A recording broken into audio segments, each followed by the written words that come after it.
Good afternoon. I'm John Miller, Deputy Commissioner for Intelligence and Counterterrorism of the New York City Police Department. With me, Police Commissioner Keechant Sewell, Chief of Detectives James Essig, Breon Peace, the United States Attorney for the Eastern District of New York, Mike Driscoll, the Assistant Director in charge of the FBI's New York office, John DeVito, Special Agent in charge, ATF. These are the partners who have been working with us from the first moment of this incident, and we have important information to transmit today. First, we'd like to go to the Mayor, live from Gracie Mansion.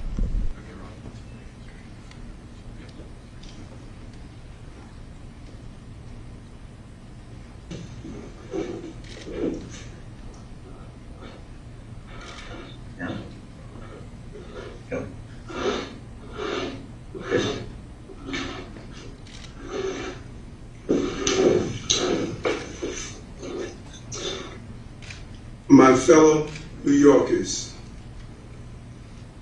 we got him. We got him. I cannot thank the men and women of the New York City Police Department enough, as well as our federal agents, our state police, our first responders, from the 9/11 operators to the various men and women from our medical professions. We got him. It said to New Yorkers, we're going to protect the people of this city and apprehend those who believe they can bring terror to everyday New Yorkers.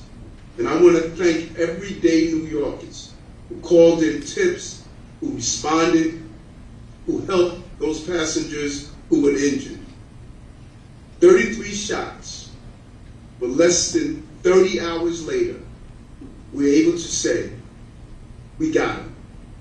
Thank you, Commissioner, for your leadership and job well done. And now, Police Commissioner of the City of New York, Keechant Sewell. Good afternoon, everyone, and thank you for being here. I am truly fortunate to stand here among these extraordinary investigators and federal partners to make this announcement. Moments ago, Frank Robert James was stopped on the street and arrested by members of the New York City Police Department. Officers, in response to a Crime Stoppers tip, stopped Mr. James at 1:42 p.m. at the corner of St. Mark's Place and First Avenue in Manhattan. He was taken into custody without incident and has been transported to an NYPD facility. He will be charged with committing yesterday's appalling crime in Brooklyn. I want to commend all of the investigators and analysts who took part in this all-hands-on-deck investigation. Literally, hundreds of NYPD detectives worked doggedly during the last 30 hours to bring this together. They did so in tandem with a vast number of our law enforcement partners, including those from the FBI NYPD Joint Terrorism Task Force, the ATF NYPD Crime Gun Intelligence Center, and the Regional Task Force led by the United States Marshal Service. We hope this arrest brings some solace to the victims and the people of the City of New York. We used every resource at our disposal to gather and process significant evidence that directly links Mr. James to the shooting. We were able to shrink his world quickly. There was nowhere left for him to run. I'd like to turn it over to Chief James Essig for details of the investigation.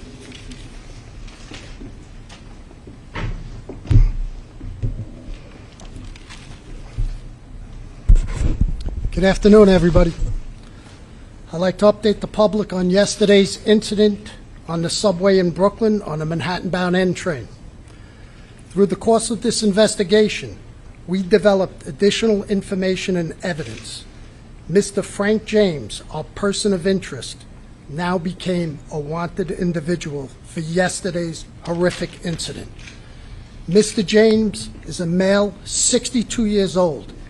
He is known to us and has ties in Wisconsin, Ohio, Pennsylvania, New Jersey, and New York City.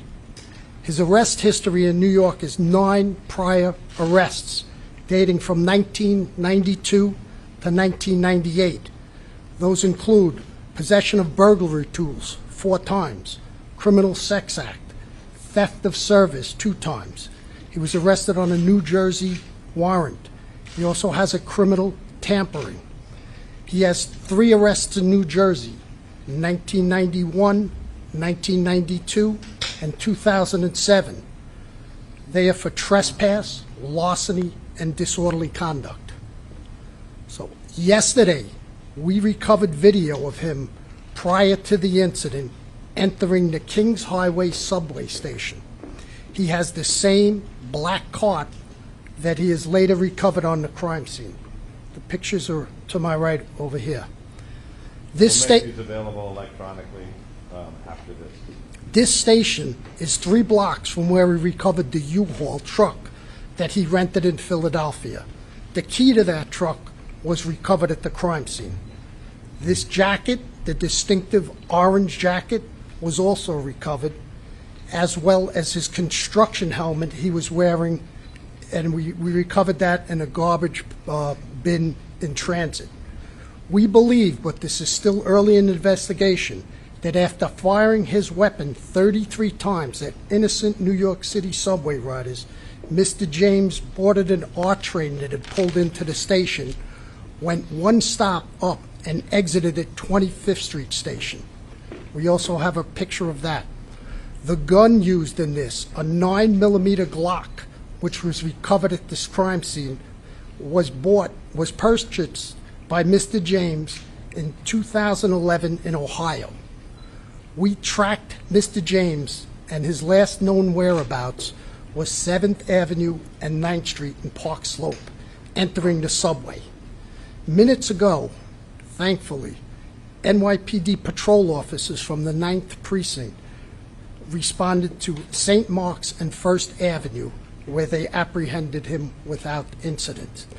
This case was quickly solved using technology, video canvassing, and then getting that information out to the public.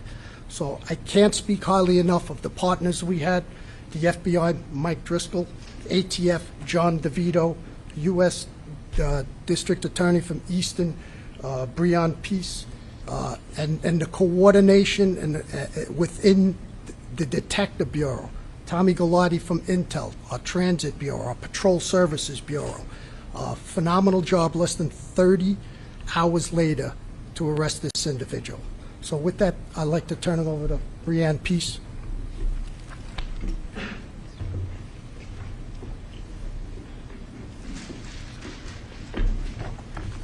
Good afternoon. Thank you.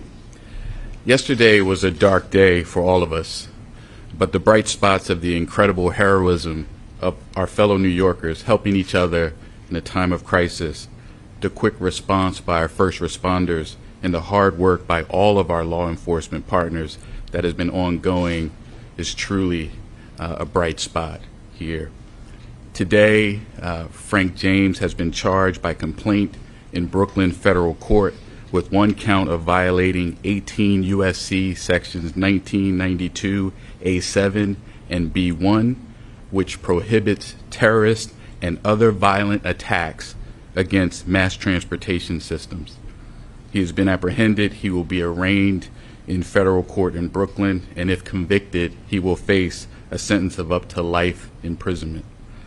My office is prepared to prove beyond a reasonable doubt that on April 12th, 2022, in Sunset Park, Brooklyn, in the Eastern District of New York, Frank James did knowingly and without lawful authority and permission commit an act, including the use of a dangerous weapon, with the intent to cause death and serious bodily injury to passengers and MTA employees on the New York City subway system.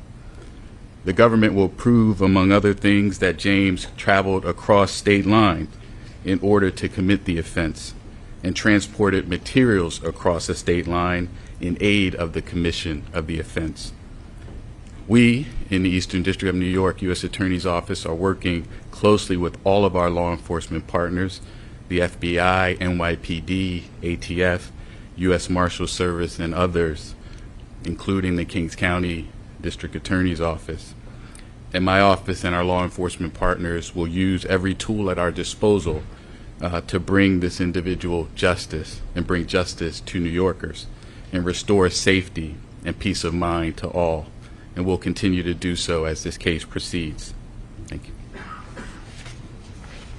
Mike? Good afternoon, and thank you all for being here today. As Mr. Peace just discussed, Mr. James is now facing a federal charge for his actions, a terrorist attack on mass transit. We have two ways that you can get in contact with us, because I want to be very clear that this is still an ongoing investigation. If you have additional information regarding Mr. James's activity, or if you have digital information, please reach out to us. Contact the FBI, 1-800-CALL-FBI, or you can provide digital media through fbi.gov/Brooklyn shooting. We need to hear from you so we can fully understand all the events that have occurred over the last 30 hours. It's crucial that we receive the assistance of the public as we piece this case together. There has been some reports that FBI holdings to date had a tie to Mr. James. I want to be very clear that to date we have found no record of an investigation of Frank R. James by an FBI office before the shooting yesterday. Reports that FBI's New Mexico field office previously investigated him are inaccurate. I want to thank our partners in this case, the NYPD, the ATF, the U.S. Marshals, and the U.S. Attorney's Office, and all the members of the FBI NYPD Joint Terrorism Task Force. We've had such a tremendous response from all of our partners in this case that have led us to this moment now. I also want to take a quick moment to highlight the work of the JTTF. I'm fortunate I get to work with them every day. It's truly an outstanding group of people, led by SAC Kerry Farley, who spearheaded this investigation. They've done an outstanding job on this, as they have every time New York has faced a threat of this nature. So thank you, and I'd like to turn it over to John DeVito from the ATF.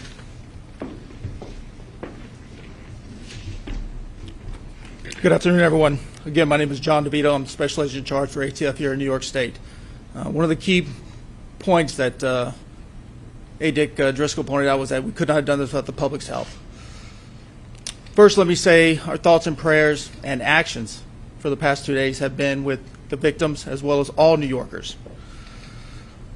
The men and women of ATF have been working side by side with NYPD, FDNY, the Marshals, FBI to solve this heinous crime, which we have. Immediately after the attack, New York City Crime Gun Intelligence Center, or CGIC, which is a unit comprised of highly skilled analysts, investigators from ATF, NYPD, as well as a myriad of other vital partners, whose sole purpose is to collect, analyze, and disseminate actionable intelligence regarding gun violence. Just imagine a team of dedicated professionals exploiting every nugget of intel from gun violence, the firearms, and then weaponizing that information to use it against the people that are terrorizing our communities. That's your CGIC.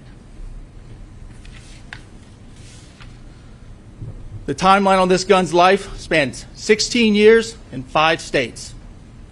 And I'm very proud to say that late yesterday evening, about 12 hours after this attack, ATF agents were able to close the loop on that extensive time span and determine that Frank James purchased said firearm from a federal firearms licensee in Ohio in 2011. So essentially, we tied that gun, utilizing the shooting, to our target, and now we have our target in custody. Thank you.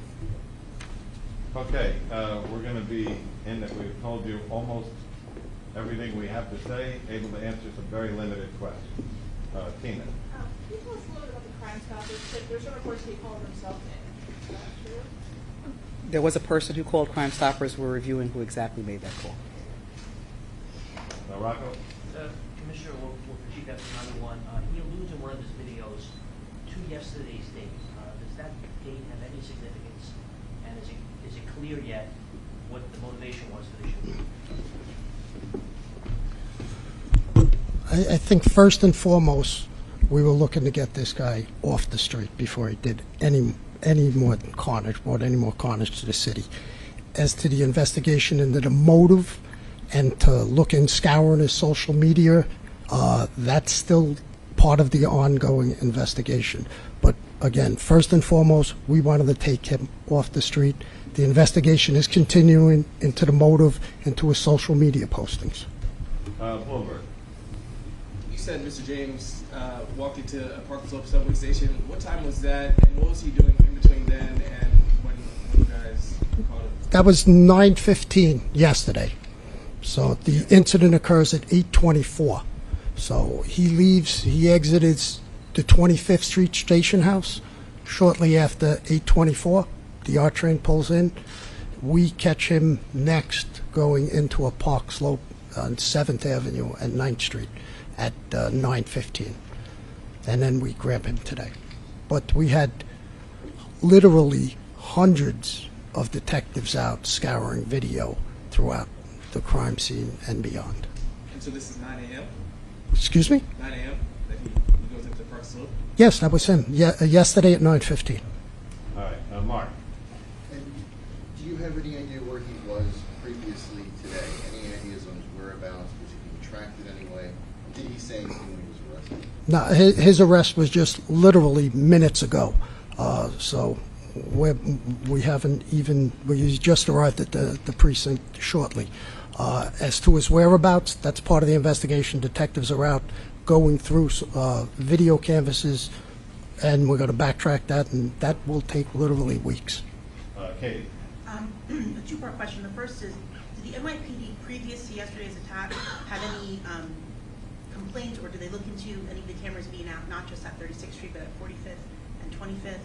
And additionally, is there any indication that Mr. James was going to do any more attacks in New York City? Well, So we'll get back down to cameras.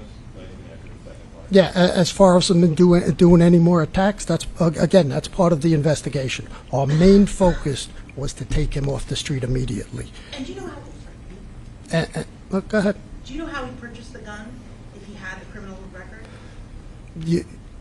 You can't have a felony conviction to purchase the gun, so he had no felony convictions. Okay, New York one. Emily, how are you? Hi. Has the mayor's security detail been returned to its typical size and scope? So we're not going to discuss that. Julia Pop. Yes, can you take us from the Crime Stopper tip to the arrest? What happened in between? How was he located? And The Crime Stopper tip today? yeah. Yeah, go ahead, boss. Hey, Juliet. Good afternoon. Crime Stopper tip comes in, reports that the male is in the McDonald's on 6th Street and 1st Avenue in the 9th Precinct down on the Lower East Side in East Village. Officers respond to the McDonald's. He's not in the McDonald's. They start driving around the neighborhood looking for him. They see him on the corner of St. Mark's and 1st, and they take him into custody. No incident and take him into custody. Did NYPD do an audit of cameras at subway stations just to make sure they're all working in the future, so it was easier to catch a person who does something like this? Yeah, so the camera systems in the subway system are not NYPD cameras. They're owned and maintained by the MTA. We have access to them. We do regularly look and see which cameras are working, which ones are not, but the responsibility for those cameras belongs to the MTA. Tony. Are you going to make the officers who made the apprehension available? Are you going to identify them or any special? Not at this time. If we do, we'll let you know. Rocco.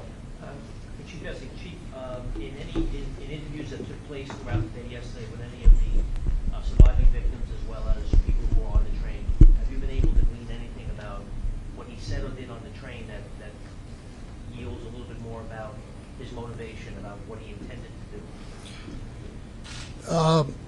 We have witnesses on the train who said he was sitting in the back corner of the second car, and he popped the smoke grenade. And we have one witness who says, what did you do? He goes, oops, and then he pops the two, brandishes the firearm, and fires 33 times. That we are in the process, and we are asking for anybody's help who is on that subway train or on that platform to reach out to the Crime Stoppers at 1-800-877-TIPS with any information. We're still looking for witnesses and anybody who has information who was on the scene. Okay, New York Times. Hi, can you tell us anything more about the clock that this guy used? We heard initially that it had jammed. I know from what experts say that clocks aren't supposed to do that. It's kind of one of the selling points of clocks. Can you tell us a little bit more about if that's the case or? Well, Our crime scene is still processing that scene. It goes to the lab, and they'll give us a report. It's still very early in the investigation for that. All right, Tony? One for All right. Mr. Okay, go ahead. Restraint. The statute he's being held under, that requires no nexus to any foreign terrorism. This is, in its own, it's a discrete terrorism charge. That's correct. The statute is titled Terrorism and Other Violent Attacks in Mass Transportation. So if there's a federal interest, of course, in protecting mass transportation hubs and infrastructure, and so that's the jurisdiction. But we're not going to comment further, or we're still investigating the motive and things like that, so can't comment further. All right, last question to Juliet. Yes, we can talk about his contact with social services, or if he had any here in New York. That's going to be part of the investigation as well, so we were not able to speak to that at this moment. So after he got arrested in the 90s, and then did he like disappear? Was he not in New York City anymore? That's part of our investigation as well, Julie. Thank you. One more question. When he was 12? You're the last question. Thank you. I'm wondering if there's, do we have any motive in terms of Sunset Park? Why Sunset Park, or was it random? No idea. So just to close, we also want to acknowledge our partners, sometimes jousting partners in the media, for putting all these pictures out, for spreading this story from the time we did the press conference yesterday. That was a critical effect on raising the kind of public awareness that, as the commissioner said, was able to give him very few choices in terms of where to go. So we appreciate your efforts as well. Thank you very much. Thank you. You're welcome.